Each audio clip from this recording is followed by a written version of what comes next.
भाई मी आयुष्यभर पुण्यामध्ये राहिलोय आणि कित्येक ढोल ताशा पथकांचे मी आतापर्यंत परफॉर्मन्सेस बघितलेत, पण मला अजूनही समजलं नाहीये बॉस ते एवढे सगळे ढोल ताशे ध्वज लेझिम हे सगळे एकत्र मॅनेज कसं करतात. त्यांची ती ताल बसवतात कसे, त्यांना बोलवायचं असेल तर त्यांना कॉन्टॅक्ट कोणाला करायचं, आणि अजून ही नवीन नवीन दरवर्षी ताल येतात ते कसे. चला जाणून घेऊया. तर या वर्षी भाई विचार केला वेगवेगळ्या पथकांमध्ये जाऊया आणि त्यांनाच विचारूया कसं करता. तर आज मी तुम्हाला घेऊन आलोय रमणबाग युवा मंचाच्या पथकामध्ये.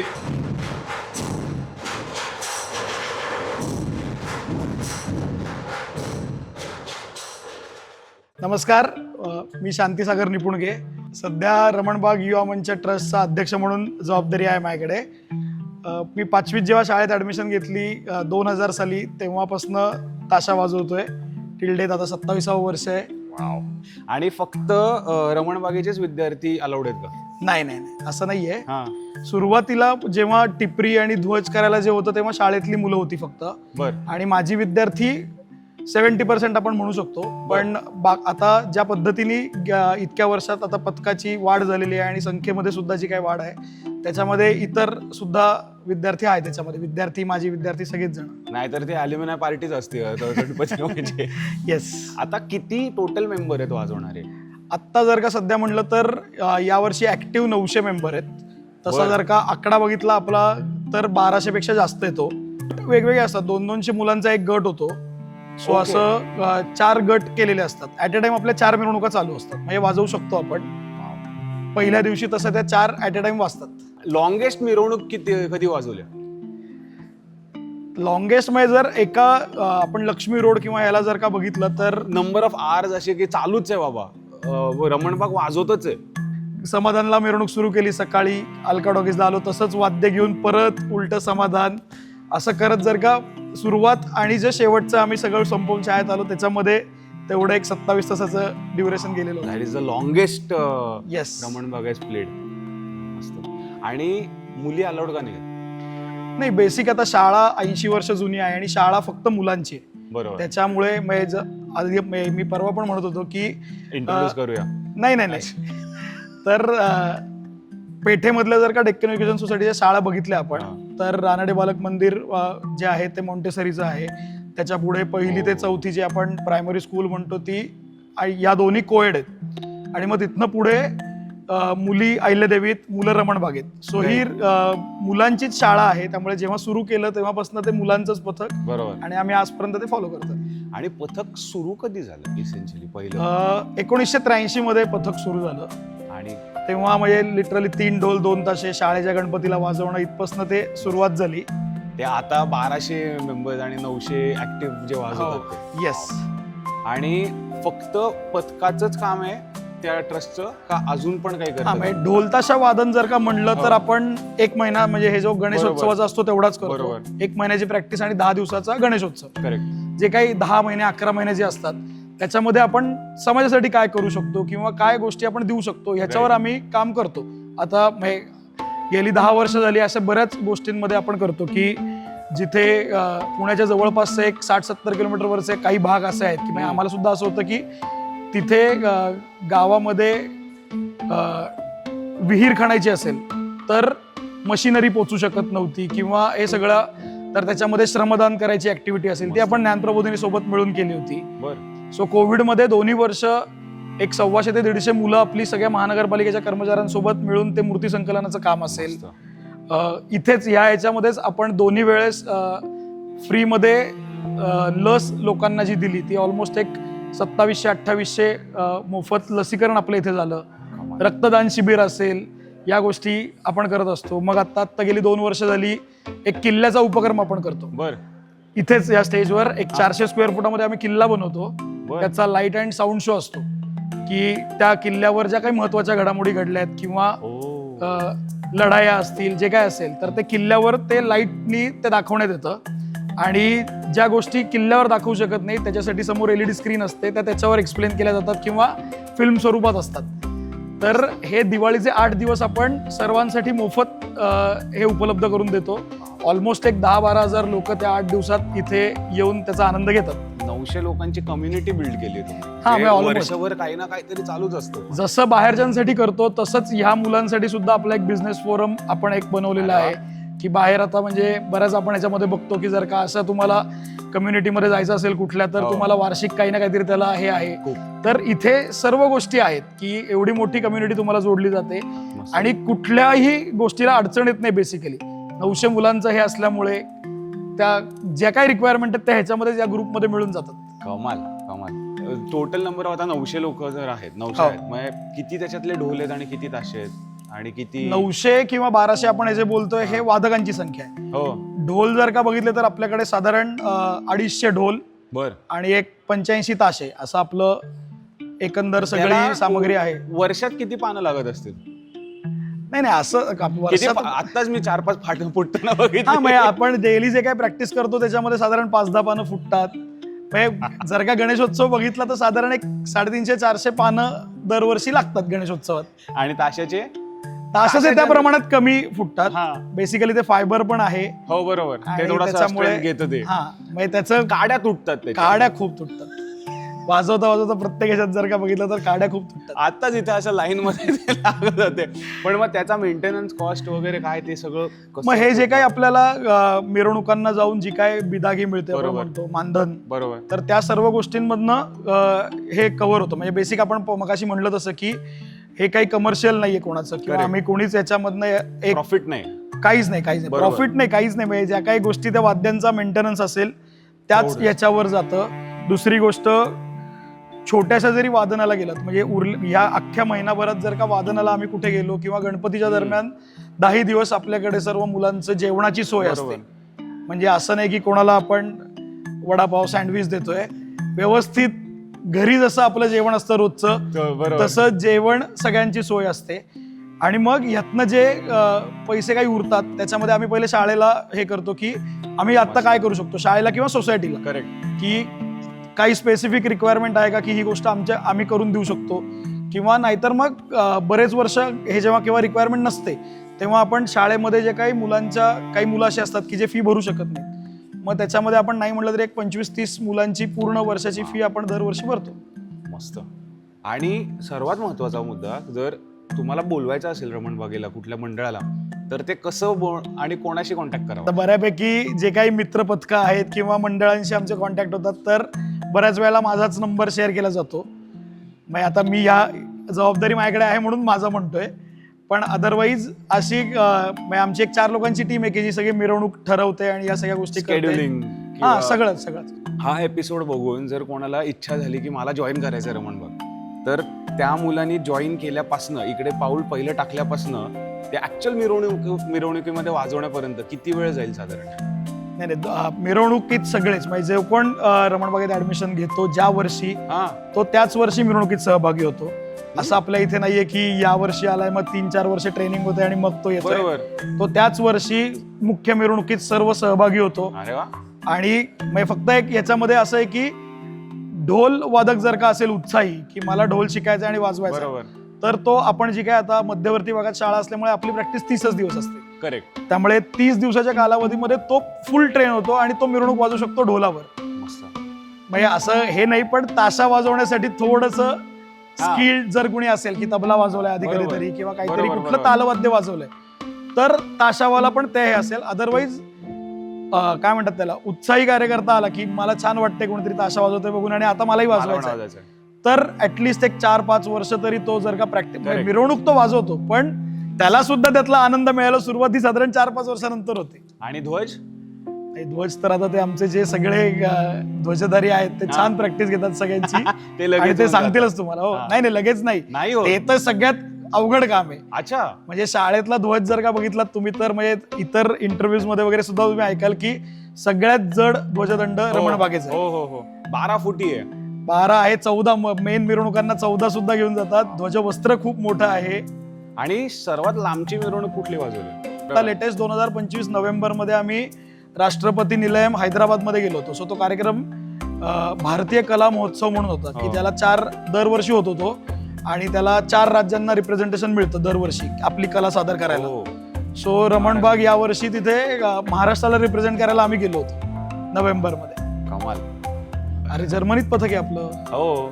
ते झालंय का, बोलले का कोणी? नाही. जर्मनीतलं पथक म्हणजे लिटरली 2017-18 मध्ये सुरू केलं होतं. हा. आनंद देशपांडे आहे जो इथे लीड करायचा ताशा, पण तो त्याचं शिक्षण आणि त्याचा जॉब या कारणाने तो जर्मनीला शिफ्ट झाला. सो आता हे गप्पा मारतोय आपण त्याच्यामध्येच की आम्हाला असं वाटायचं की हे एकमेव कारण आहे की ज्याच्यामुळे तो परत येईल, की त्याला जेवढं आवडतं. पण ते कारणच तो तिकडे घेऊन गेला 2017-18 मध्ये, की त्यांनी तिथे असे उत्साही लोक गोळा केली. मस्त. सो पहिल्या वर्षी माझ्यामध्ये 25 लोक त्याच्यामध्ये होती. मग त्यांनी तिकडेच कुठेतरी एका जे काही वर्कशॉपमध्ये किंवा आपण हे म्हणतो त्याच्यामध्ये त्यांनी पिंप तिथे बनवून घेतली उभं राहून. पण पानं इथनच आम्ही सगळी पाठवली. तेव्हा 10 ढोल आणि 2-3 ताशे मायामध्ये त्यांनी वादन तिथे केलं पहिल्या 1-2 वर्ष.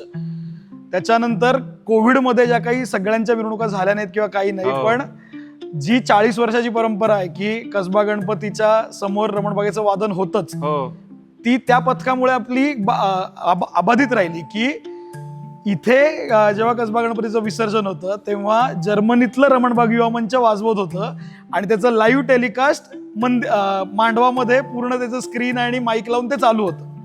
सो कोविडमध्ये सगळा कुठलाच गणेशोत्सव इथला साजरा नाही झाला तरी हे मोडलं नाही की रमणबागेचं वादन कसबा गणपती समोर झालंच. नमस्कार, मी सुजित सोमण आणि मी रमणबाग युवा मंच ट्रस्ट पुणे इथे या पथकामध्ये साधारण 1989 सालापासून वादन करतो आहे. तो झाले आता हे 35 वर्ष पूर्ण झालेले आहेत. जेव्हा वादन करायला आलो तेव्हापासून खूप वेगवेगळे रोल करत आलो आहे. कारण जेव्हा वादन सुरू केलं तर मी ताशा वाजवण्यासाठी आलो होतो, पण तेव्हा ताशाची संख्या खूप होती त्यामुळे मी ढोलावरती गेलो. मग 3 वर्षानंतर ध्वजामध्ये गेलो. मग त्याच्यानंतर 2 वर्षानंतर टिपरी पथक होतं शाळेचं, मग ते टिपरी पथक नाचवण्यासाठी म्हणून गेलो. सो बऱ्याच वेगवेगळ्या रोल्स कर. पण 2011 पासून स्पेशल रोल असा आलाय की नवीन ठेके किंवा नवीन चाली बसवण्याचं काम प्रामुख्याने माझ्याकडे देण्यात आलं. सो आत्ता हेच काम करतोय की नवीन चाली बसवणं, नवीन ठेके बसवणं. मस्त. पथकाचा ताल खूप वेगळा आहे. हो, त्याला आवर्तन असतो, ठेका असतो, हात असतो. बरोबर. काय प्रकार आहे? खरंच सांगायचं तर हे सगळं, हे जे काय वादन आहे हे सगळं मावळतनं आलेलं आहे. बर. म्हणजे हे फोक आहे, याला रणवाद्य म्हणतात. पण मग नंतर आप्पासाहेबांनी ज्ञानप्रबोधितनं मुलांना बर्चीचं प्रशिक्षण दिलं. बर्ची म्हणजे जर आपण प्रबोधिनीत बघितलं की 2 काठ्या हातात घेऊन नृत्य करतात, बर्ची नृत्य. येस. तर ते सुद्धा, हा सुद्धा एक रणांगणातला भाग आहे.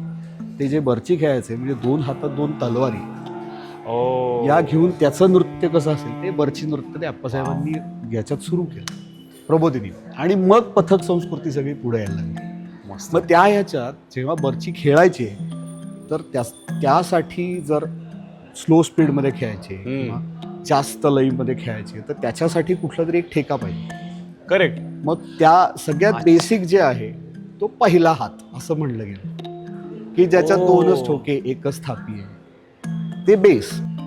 किती हात असतात टोटल असे? डिपेंड्स, आपण जेवढे करू तेवढे करू. कारण 2011 साली आम्ही 21 नवीन हात बसवले आणि त्याचं नैवेद्य आम्ही श्री कसबा गणपतीला अर्पण केला होता 2011 साली. त्यामुळे हात कितीही असू शकतात. हात म्हणजे इसेन्शियली ठेके. हात किंवा तालच्या नाव रूपक दादरा कसं आहे तसं. करेक्ट. हात नंबर 1, हात नंबर 2 असं. फक्त हा प्रॉब्लेम आहे या फोक ह्याच्यात की आपण रूपक, दादरा किंवा हे बाकीचे जे ठेके आहेत हे कॉपीराइटेड आहेत. म्हणजे स्टँडर्डायझेशन, याला स्टँडर्डायझेशन. मी याच्यात एक जरी ठोका बदलला तरी माझा हात वेगळा होतो. त्यामुळे ते कुठेच पेटंट करू शकत नाही. बरोबर. त्यामुळे त्याला इन्फिनिटी आहे. म्हणजे तुम्ही जेवढं म्हणून काम कराल त्याच्यात एवढं कमीच. त्यामुळे त्याला इन्फिनिटी आहे त्या कामात. सो हा बेसिक एक पहिला हात. ओके. त्यात 3 म्हणजे 4-4 मध्ये जाणारा एक. बरोबर. त्याच्यात अजून 3 ठोके ऍड केले की दुसरा हात. मग त्याच्यात अजून 2 ठोके ऍड केले, तिसरा हात. असं करत करत 3, 4, 6 आणि असं करत नॉर्मली हा देवळांमध्ये जो भजनी ठेका वाजतो, करेक्ट, पखवाजा 10 आला त्याच्यामध्ये. सो तो भजनी ठेका ढोल ताशामध्ये आला. बर. पण तो भजनी आहे, तो 5वा हात आहे. हे आता पथका संस्कृतीमध्ये 5वा हात असं म्हणलं जातं. तो ओरिजिनली भजनी ठेका आहे. दिना दिन दिना तिन्ना दिन दिना हा दिन तात दिन तात दिन तांग तांग ता दिन. हा भजनी ठेका मस्त. आहे. सो असे हात तेव्हापासून यायला लागले सगळे. ढोलाला एंट्री बॅरियर कमी आहे. It is relatively easier. Exactly, कारण तो बेस आहे ना. ताशाला थोडा स्किल आहे. तर्री वगैरे स्किल जरा- स्किल म्हणण्यापेक्षा आपण म्युझिकली ज्या भाषेत बोलायचं झालं तर आपल्याला काही बार देऊन ठेवलेले. हो बरोबर 12 बार मध्ये आपल्याला भरायचंय. बरोबर. त्या प्रत्येक 12 बारच्या समय click tock tock tock tick बस, हे perfect. वाजत राहील. परफेक्ट. सो हा ढोल भरलेला आहे. आता ताशा तुम्हाला भरायचा आहे. ते आपण म्हणतो तसं की पखवाज वाजवताना सुद्धा आपण पाया दिला हो तर त्याच्या बरोबर बोल पण पाहिजे. बरोबर. मग त्या बोलाचं काम ताशा करतात आणि जे बेस वाजतं त्याचं काम ढोल करतात. तिरकिट इकडे येते. करेक्ट, अच्छा. Exactly exactly. मग टोल काय करतो? टोल ही मेट्रोनोम. हा सम धरतो. टोल ही फक्त सम धरतो किंवा टोल हा त्याची लय ठरवतो. ढोल भारी का ताशा भारी, मला मी ढोल वाजवतो, मला बरोबर. मी ताशा वाजवतो, बरोबर. पण it's a team work. Correct. ढोलाशिवाय ताशाला अर्थ नाही आणि ताशाशिवाय ढोलाला अर्थ नाही. बरोबर. तुम्ही नुसताच ढोल वाजवत 7 तास मिरवणूक करू शकत नाही. तुम्ही नुसताच ताशा वाजवत 7 तास मिरवणूक करू शकता. सो हे टीमवर्क आहे आणि हे ढोल ताशे वाजवण्याचं कारण म्हणजे एकमेव, दॅट इज भगवी पताका, म्हणजे ध्वज. त्या ध्वजासाठी म्हणून हे वादन करायचं. कारण तेव्हा सुद्धा रणांगणात सुद्धा रणवाद्य जेव्हा वाजतं तेव्हा ते रणांगण अंडर ध्वज अंडर दॅट आणि तो ध्वज फडकतोय. तो ध्वज जर पडला तर आपण हरलो. बरोबर. त्यामुळे तो ध्वज जसा नाचतोय त्याच उत्साहात आपल्याला पुढे जात राहायचं. यासाठी हे सगळं वादन त्या ध्वजासाठी. कमाल. मग त्या ध्वजाची जी लय आहे त्याच लयीमध्ये आपल्याला वाद्य वाजवणं मस्त आहे. हे हिस्टॉरिक त्याचं बॅकग्राऊंड आहे. पण आता जर तुम्ही बसवायला गेलात तर ते बसवता कसं? आणि ते तुम्ही आता essentially you are like the conductor of the. Correct correct. मी कंडक्ट करतो आणि आम्ही काही जे जुनी खोडं म्हण किंवा ज्यांना जास्त चूल आहे जास्त चूल आहे नवीन बसवण्याची, तर आम्ही सगळे एकत्र येऊन बसवण्याचा प्रयत्न करतो.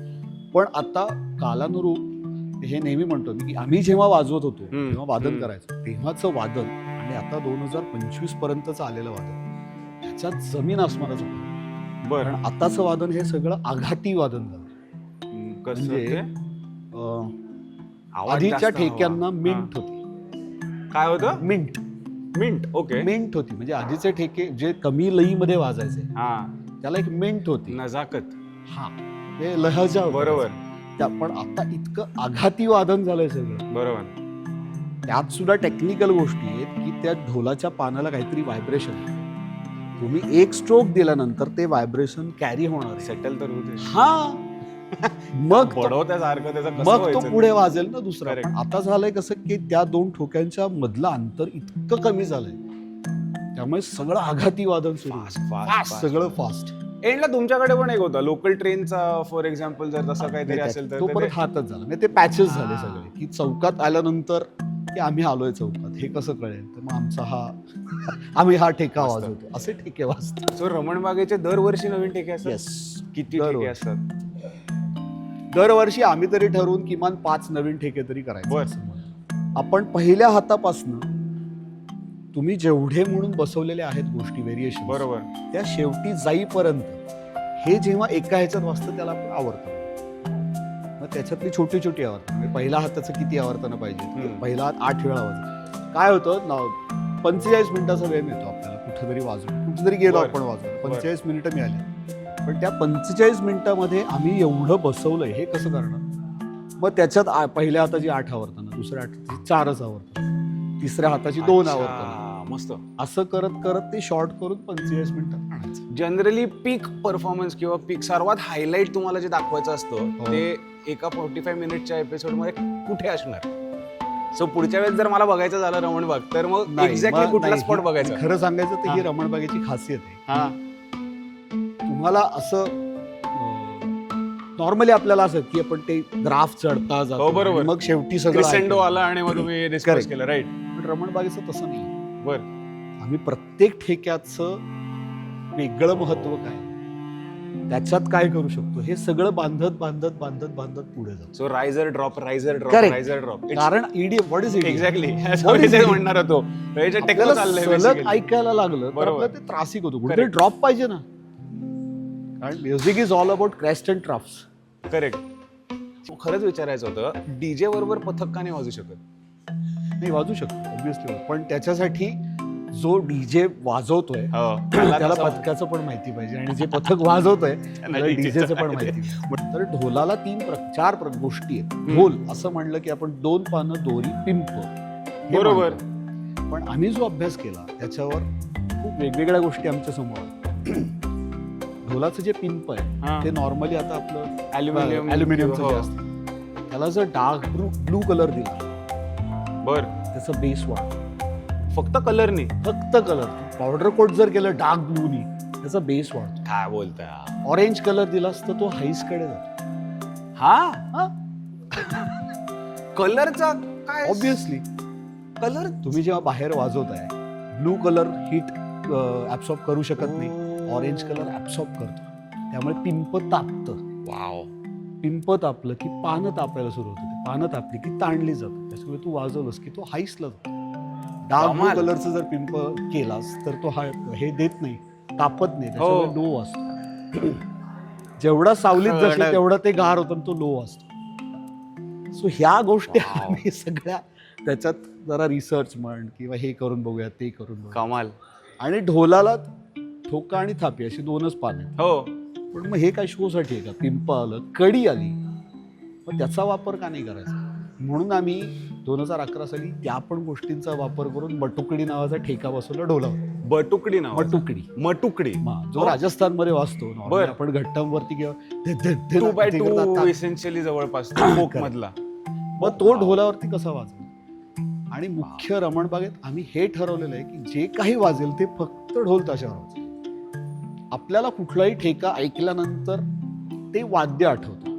बरोबर. मग त्याचा बरोबर. ठेका ढोल ताशावर कसा घेता येईल म्हणून ते आम्ही तसं बांधलं. म्हणजे तन तन तन तन Correct. ते म्हणलं की ढोलकी आली, एक्झॅक्टली. मग ती आम्ही लावणी बसवली. करेक्ट. सो लावणीत सुद्धा आपल्याला तिसरं वाद्य नाही आणायचं. बरोबर. मग तुकडी बसवलं. मग राजस्थानमध्ये काय चालतं, साऊथ मध्ये काय वाजतं, चेंडा वाजतो, हो. थवेल वाजतं, मग त्याचे ठेके कसे असतात, मग ते ठेके आपल्याला ढोल ताशावरती कसे. असं काम करत करत पण कुठलंही दुसरं वाद्य आणायचं नाही, त्याचा ठेका जसा वाजेल तसं बायफर्गेशन करून मस्त. मस्त. असं सगळं काम चालू. I will wait for the day dubstep वाजेल ढोल ताशावर. मजा डेफिनेटली येईल. नक्कीच वाजेल. पण यावर्षी नवीन काय? यावर्षी नवीन बऱ्याच 5 रचना यावर्षी आहेत. त्याच्यापैकी एक मागच्या वर्षी आम्ही वारकरी म्हणून एक जी रचना बसवली की खास वारकरींसाठी. त्यात सुद्धा झोल आहेत, म्हणजे झोळ म्हणूयात आपण, झोल नाही पण झोळ म्हणून की जे पखवाजाचे आणि टाळाचे झोळ आहेत ते ढोलताशांमध्ये आणायचा प्रयत्न वाव. की परत पण भजनी मधलाच आहे. हो हो सो 5व्या हातासाठी लक्ष ठेवायचं. बरोबर, इकडे. करेक्ट. भजनी आणि 5वा राग. सो तो एक आहे. आणि आत्ताची डिमांड असं म्हणता की सगळं फास्ट फास्ट बरोबर. फास्ट फास्ट फास्ट पाहिजे सगळं वादन. त्यासाठी रमणबाग सुद्धा कमी नाहीये. सो आता एक फास्ट म्हणजे आम्ही त्याला गमतीत आम्ही जेव्हा बसवलं तेव्हा आम्ही त्याला एक TNT असं नाव हो दिलं. मस्त. ACDC. त्यामुळे ते त्यामुळे ते TNT सारखंच वाजणार आहे.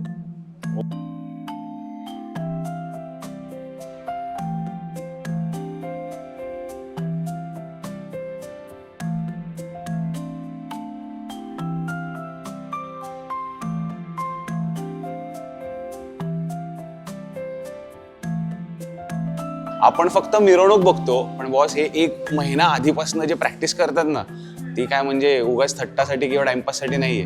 त्याच्यामध्ये लिटरली स्किल जातंय, घाम गळतात. तेवढ्या मोठ्या मिरवणुकीची, परफॉर्मन्सची ते लिटरली मॅनेजमेंट कसं करतात, त्यांचा ते टेक्निक काय आहे किंवा हे चुकत का नाहीत, तर त्यांचा सराव त्याच्या मागे.